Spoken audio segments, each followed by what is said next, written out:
What is up, everyone? My name is Carlos, aka C. Welcome to the C Talks channel. If you are new to the channel, stop what you're doing right now. Don't forget to like, comment, share, and subscribe. I would not want to be in Mexico City right now. At the beginning of this video, I played a clip of some crazy stuff going down in Mexico City, Mexico. Recently, on July 4th, American Independence Day, hundreds of protesters took to the streets. They protested, they harassed tourists, and they even broke windows. I don't think this is the best way to get a message across. Let's talk about the why. Why are all these Mexicans pissed off at gringos, at foreigners, at digital nomads? Let's talk about why.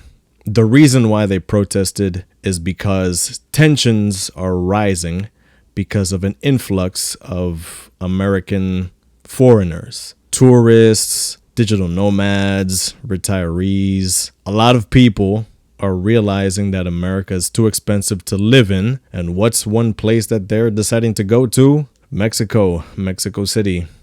Years ago, a former co-worker of mine mentioned Mexico as a destination for retirees. So it's something that's been happening for some time. I'm guessing now with how expensive America is, people want to go to Mexico even more because damn, what can you afford in America?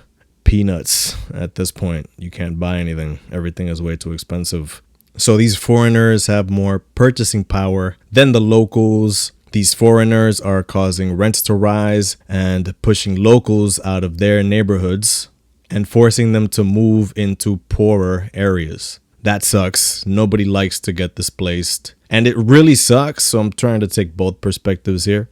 It really sucks when you're getting displaced by people that don't even live in the country that you live in the first place. They're visitors. I did my homework. Apparently, you can stay in Mexico up to 180 days on a tourist visa. So you can go there for half a year and not even have to be a Mexican citizen. You can just go there on an American passport. According to one local, rents have risen 47% over the past 5 years. That's a lot of money. 100% is double. So they're paying significantly more for their rent now as opposed to 5 years ago. And that would make anybody pissed off. Rents are going up, and who's living in the neighborhoods where they used to live? Oh yeah, American foreigners. I'm going to talk now about my experience as a digital nomad in Medellin, Colombia. Why did I go to Colombia in 2022? I went because I was running my own online business. I was making decent money online, and I knew that living as a digital nomad in a place like Medellin, I could live a much higher quality life than I was living in the US. Your buck goes a much longer way in a foreign country, especially a country where the dollar is very strong. However, I also learned about the culture, the customs, the people. I made a ton of Colombian friends. I basically moved around like a local. I picked up on Colombian Spanish.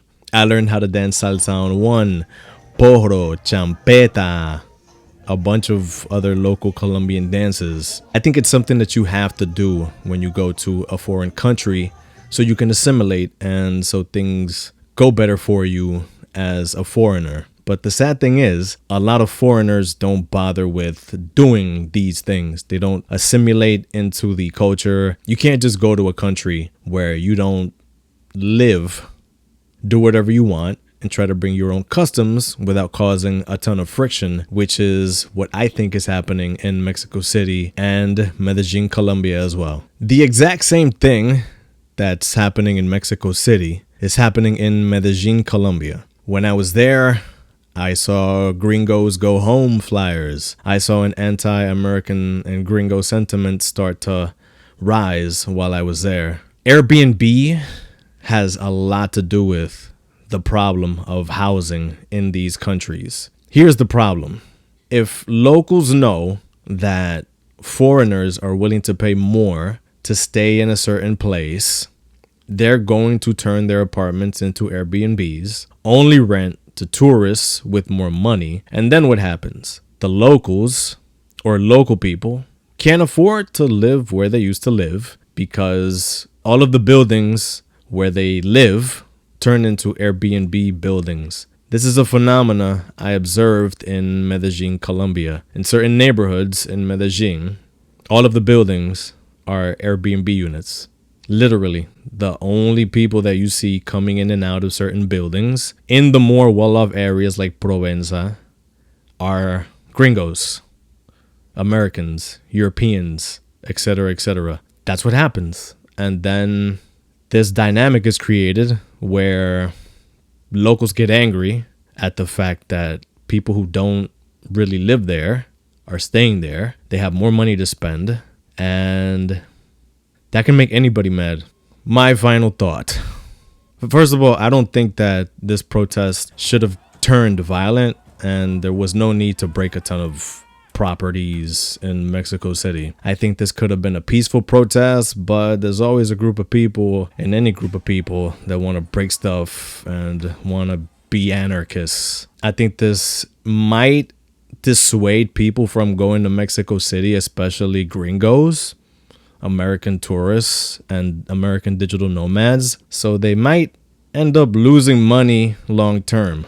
I think tourism is good for any country. Maybe Mexico City needs to regulate Airbnb, so maybe that should be done.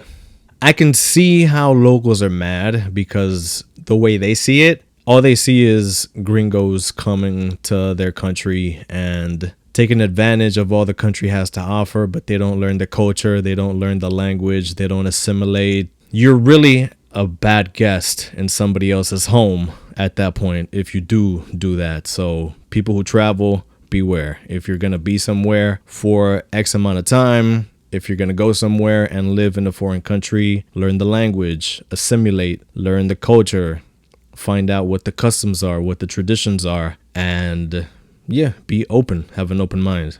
All right.